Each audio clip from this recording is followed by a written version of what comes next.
Revor Noah, looked at Republican senators' open defiance of Trump and the effects of climate change.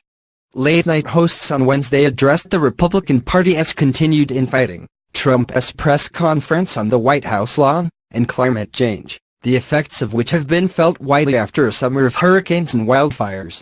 You never see the crazy old guy yelling on his front lawn until a crowd of people gather together and start taking pictures and yelling questions at him, Stephen Colbert began.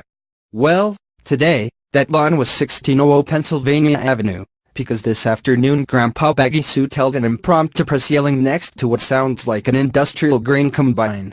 A lot of people have been talking about the fact that 3 Republican senators Flake, McCain and Corker have called Donald Trump unfit for office, Colbert continued. Until now, scientists, psychiatrists, human rights activists, world and religious leaders have also said it. But eventually, Republicans did as well. They just found out about Gangnam Style. Colbert then addressed Trump's lunch on Wednesday with Republican senators, after which he sent out 3 tweets boasting that he was greeted with a standing ovation. "Don't you get it? You're the president," Colbert responded. "They have to stand up when you walk in the room.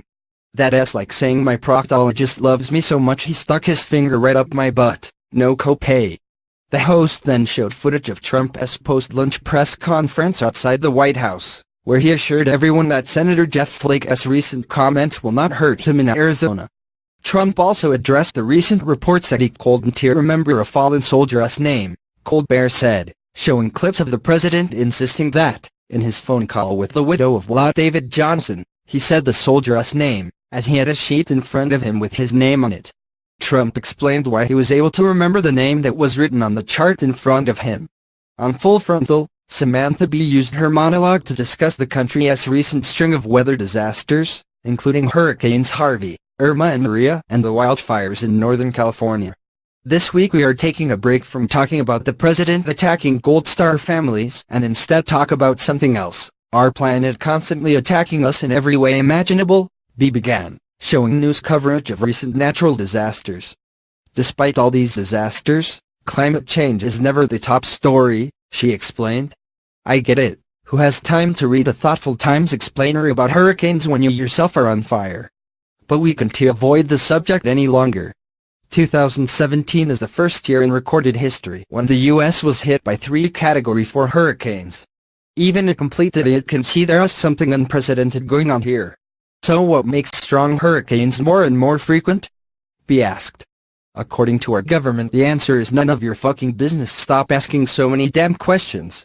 The host then showed a statement from the Environmental Protection Agency (EPA) Secretary, Scott Pruitt, in which he claimed it was insensitive to discuss the causes of these disasters, like climate change, while its victims are still suffering. "Well, if we can't talk about climate change, I guess it is finally time to have that gun control conversation we've been putting off, right?" Bee replied. "Scientists aren't saying climate change caused these disasters, but they do think it made them considerably worse. Warmer temperatures raise sea levels, warmer oceans strengthen hurricanes, and warmer air holds more moisture, so when it rains hard.